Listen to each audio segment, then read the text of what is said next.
that much blood doesn't come out of 3 people, let alone the one guy. So much blood. I like they're slipping on it too. I mean, you kind of buy it. Mm. It's buckets and of blood. It's all just in that one little hallway circle. It's just, they keep going in circles, like coming in and out.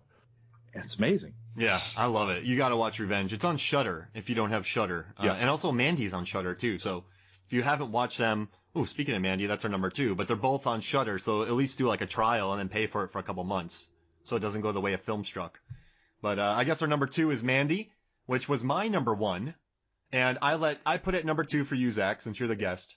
Oh, that's so nice. So Mandy for me, I think you and I both saw it on the big screen. I randomly saw it. I got to watch it in a really packed theater, and I don't know why, but this movie was just on my wavelength, and it really picked up for me during the scene of the Cheddar Goblin, because there's a really good article on Slash Film where that scene kind of lets you know that you can laugh at the movie, and you just start laughing after this intense, horrible scene, and from there, I mean, you just have Nick Cage doing rip-roaring lines of cocaine, battling Cenobites, engaging in chainsaw warfare, just weird monologues from the guy, naked monologues from the guy from Vikings, Andrea Riseborough being Andrea Riseborough, just this weird sensory blasting experience, and it just takes you into this nightmarish world where,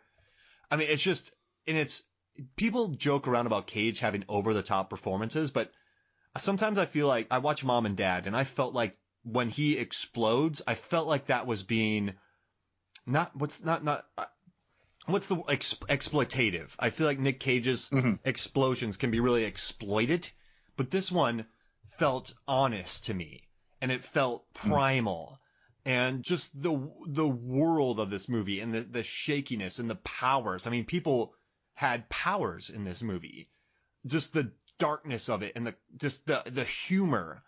For some reason, this really worked on my wavelength, and that's why I put it at number 1. Knock, knock. Who's there?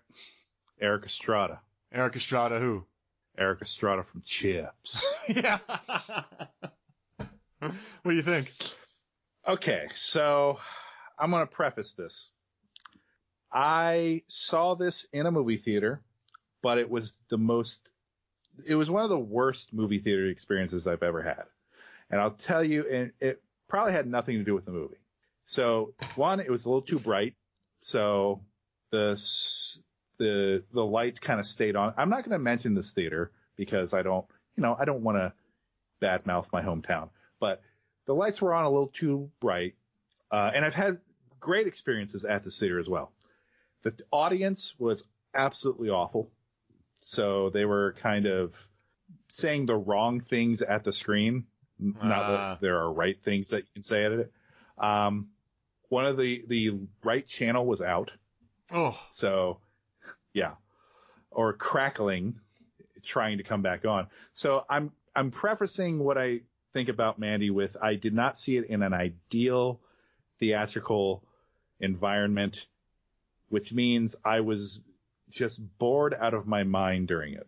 And I think if I could devote my sensory experience to it and get on that wavelength, I would I wanted to watch it again before this podcast, but I just didn't have time. I even bought it on Blu-ray because I knew I probably could love this movie.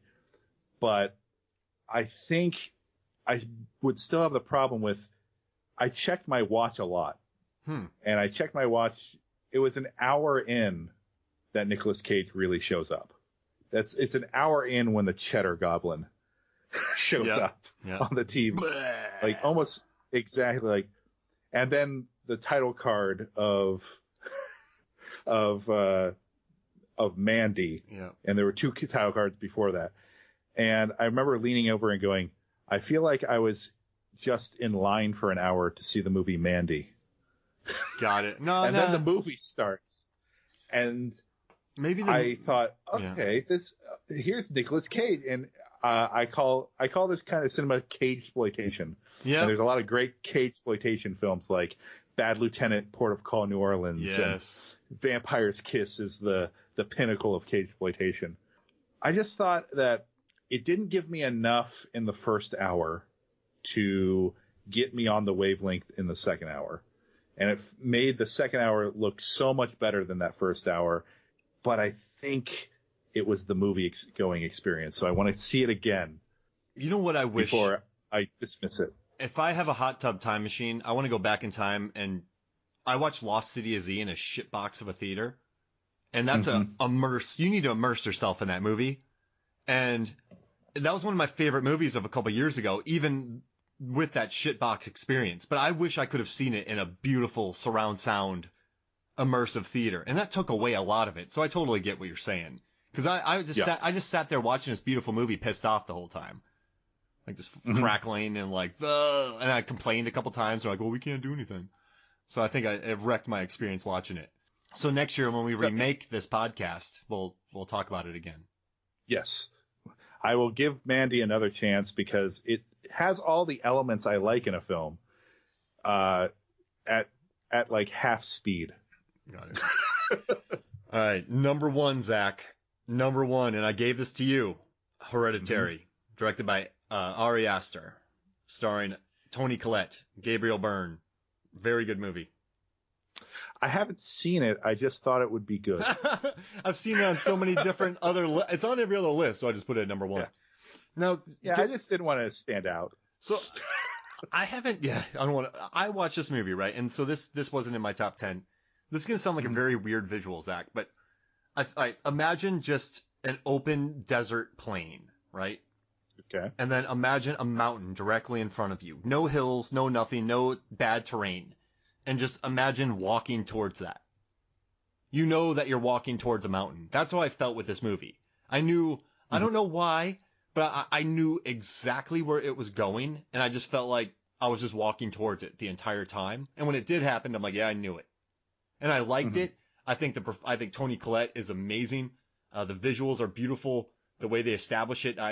One of the guys, John Levengood, who's on our podcast, he just said he's had a lot of family dynamics that hit harder for him in regards to this movie with like dinner table kind of stuff like that. So he said it hit harder through his experiences.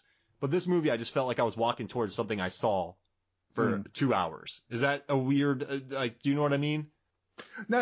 I mean, I think I knew that there was something witch-like going on. I didn't know exactly what it was, but I found that with this film, as soon as I saw it, I thought, oh, well, this is the best movie of the year.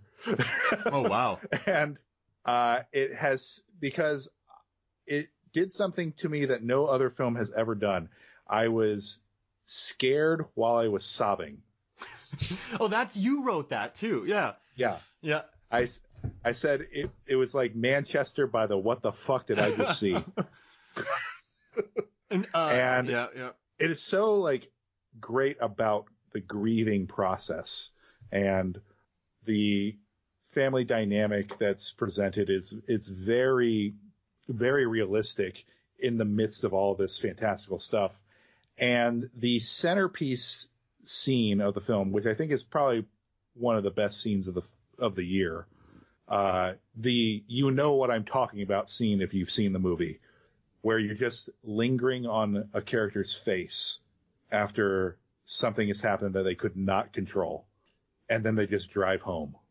And that whole section made me feel sick to my stomach and scared, but not like I was appalled by the character, just like, oh my God, there's nothing you could have done to stop this event from happening, and this event is going to destroy everything around you, and there's nothing you can do about it.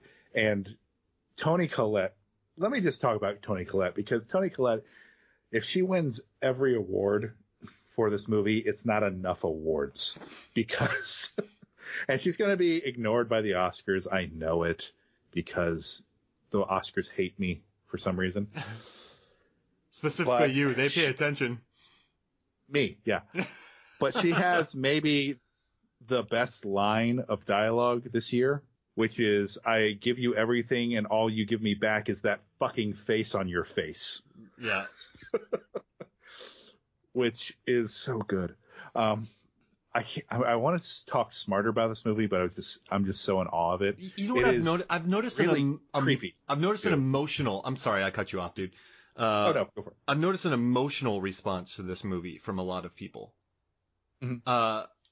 It's pretty interesting. Like, you cried while you were that, and you want to be more in depth with it, or talk smarter. But I guess the point why I cut you off is just so many people have really responded with emotion. Like when John, who's on this podcast, was talking about, he was getting emotional. This movie makes people really emotional. I don't think I'm dead inside. Maybe it just didn't click with me. But I think you are. Yeah, I might be. I'm William Sadler from Bill and Ted's Bogus Journey Inside. That's a random. You sunk my battleship. I mean, I just think. Do you think that's why you can't, like, you want to talk smarter about it, but do you think it's why that people have just been hit so emotionally by it? It's like something has so profoundly captured the feeling and the horror feeling of death and dealing with the grief that follows it, and also in the process of that dealt with how terrifying losing a loved one can be, and how this family dynamic, which you don't know too much about them, because the first thing you see is they're dealing with the death of Toni Collette's mother, and you're getting all these little fragments of the relationship and the family dynamic, and the family dynamic is really dysfunctional. No one is able to talk to each other because they might say the wrong thing and it might set someone off. And that's a very profound thing with the film.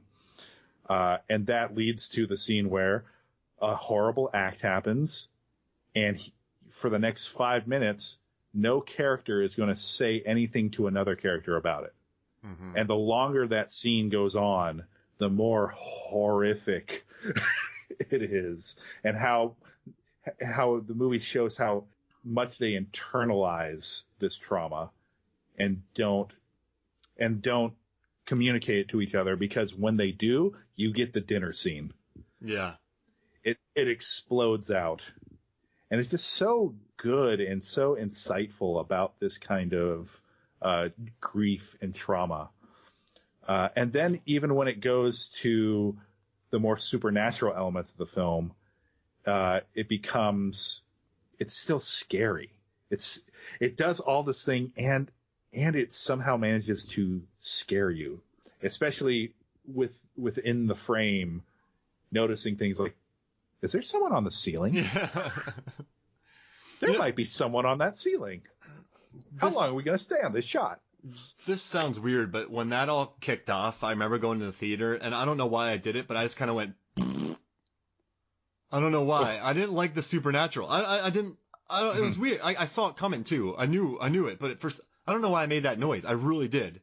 I just went, maybe I was hoping for, I don't know what I was hoping for. Like a take shelter type thing, I guess I was hoping for. I don't know. Am I dead inside, Zach? Sorry to cut you off. No. You speak so eloquently about this movie, and then I make a fart noise. Oh, I don't. But but no, I think the problem most people have with the film, is the turn it takes towards like sheer outlandish Satanism. Yeah. I just saw that coming with that woman. I knew she was a bit. Like, I knew she was bad. Yeah.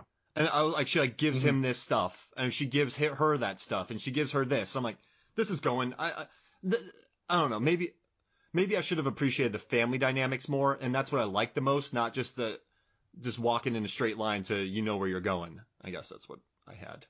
And I think the title is kind of the key, because they're all suffering from the same thing, and it's something that they couldn't help because it was given to them at birth. Like, Toni Collette's character couldn't help having the mother she had. And just like the kids can't help having the mother they have. Yeah.